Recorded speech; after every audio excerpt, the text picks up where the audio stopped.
विभाग के बदल देने से विवाद खत्म हो गया। कानून से फरार थे वो कानून का फरारी खत्म हो गया। ये सरकार अपराधियों की ही मूलतः सरकार है, इसलिए अपराधियों के सामने नीतीश कुमार जी का कुछ चलता नहीं है। लोगों को आंख में धूल झोंक रहे हैं कि मैंने विभाग चेंज कर। नीतीश कुमार जी ऐसा नहीं कर सकते हैं, उनकी हैसियत उतनी नहीं रह गई है। कुर्सी से चिपकने के बाद आदमी की हैसियत थोड़ी कम हो, कमजोर हो गए, निरीह हो गए। केसीआर के तो राज्य में अपना ही एक को सिर जीतना बड़ा मुश्किल है। ये सारे भ्रष्टाचारी एक साथ हो जाएंगे, व्यक्तिवादी परिवारवादी एक साथ हो जाएंगे तो क्या कर लेंगे। देश का प्रधानमंत्री भ्रष्टाचारी और व्यक्तिवादी होता है। नरेंद्र मोदी के रोशनी के सामने सबके आंख बंद हो जाते हैं। बुझा हुआ दीपक मेज पर रख देने से पेट्रोमैक्स की तरह रोशनी नहीं करता है। ये आंख में धूल झोंकने की बात है। 45 को एमएलए तो प्रधानमंत्री बनने के एकदम कगारे पर खड़ा है। नमस्कार, आप देख रहे हैं लाइव सिटीज। मैं हूं आपके स्टार शिवम। बिहार में महागठबंधन की सरकार को बने हुए अभी 1 महीने का भी वक्त नहीं बीता है।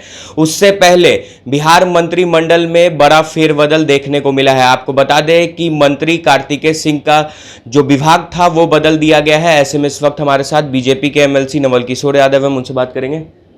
विवादों में घिरे, उसके बाद तुरंत ही विभाग को भी बदल दिया गया। तो विभाग के बदल देने से विवाद खत्म हो गया। कानून से फरार थे वो कानून का फरारी खत्म हो गया। अरे ये सरकार अपराधियों की ही मूलतः सरकार है। मैक्सिमम लोग, कुछ लोगों को छोड़ के अपराधी हैं, इसलिए अपराधियों के सामने नीतीश कुमार जी का कुछ चलता नहीं है।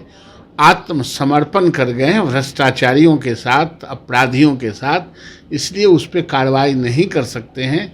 एन कैन प्रकार करके मीडिया वाले को और लोगों को आंख में धूल झोंक रहे हैं कि मैंने विभाग चेंज कर दिया। जब अपराधी है, कानून के नज़र में फरार है, तो उसको ड्रॉप करना था, उसको चेंज नहीं करना था। लेकिन नीतीश कुमार जी ऐसा नहीं कर सकते हैं, उनकी हैसियत उतनी नहीं रह गई है।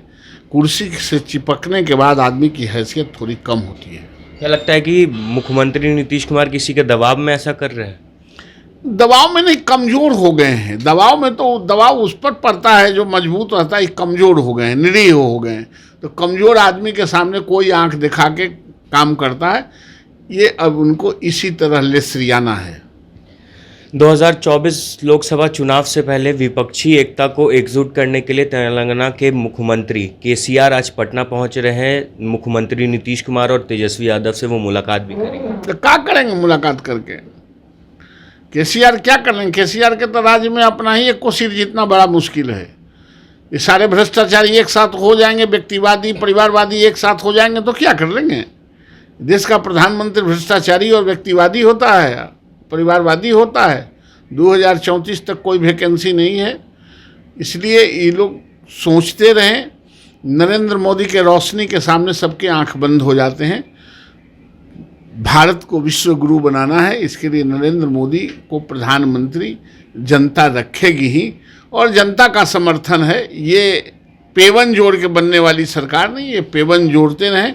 और 10-20 को बुझा हुआ दीपक मेज पर रख देने से पेट्रोमैक्स की तरह रोशनी नहीं करता है, वो वाइपर की तरह लाइट नहीं करता है। इसलिए ये सब बेकार की बातें हैं और ये आंख में धूल झोंकने की बात है। आप लोग कह रहे हैं कि 2034 तक देश में कोई वैकेंसी नहीं है, पर तमाम महागठबंधन के नेताओं के द्वारा यह कहा जा रहा है कि मुख्यमंत्री नीतीश कुमार प्रधानमंत्री के लिए काफ़ी योग्य हैं। विपक्षी तमाम पार्टियों को एकजुट भी किया जा रहा है। इनका तो 45 को एमएलए है तो प्रधानमंत्री बनने के एकदम कगारे पर खड़ा है, एकदम किनारा पर खड़ा। 45 एमएलए कम होता है जी। 45 एमएलए तो अब प्रधानमंत्री बनने में क्या दिक्कत होगा।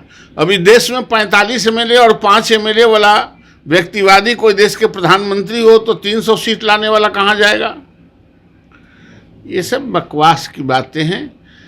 ये इसी तरह लोगों को आंख में धूल झोलने का प्रयास कर रहे हैं, लेकिन भारत की जनता पूरी तरह समझ रही है। ये जैसे आज एक पूरे देश में जो रीजनल पार्टी हो गए हैं और राज्य के पार्टियों को लोग राष्ट्रीय अध्यक्ष होते हैं,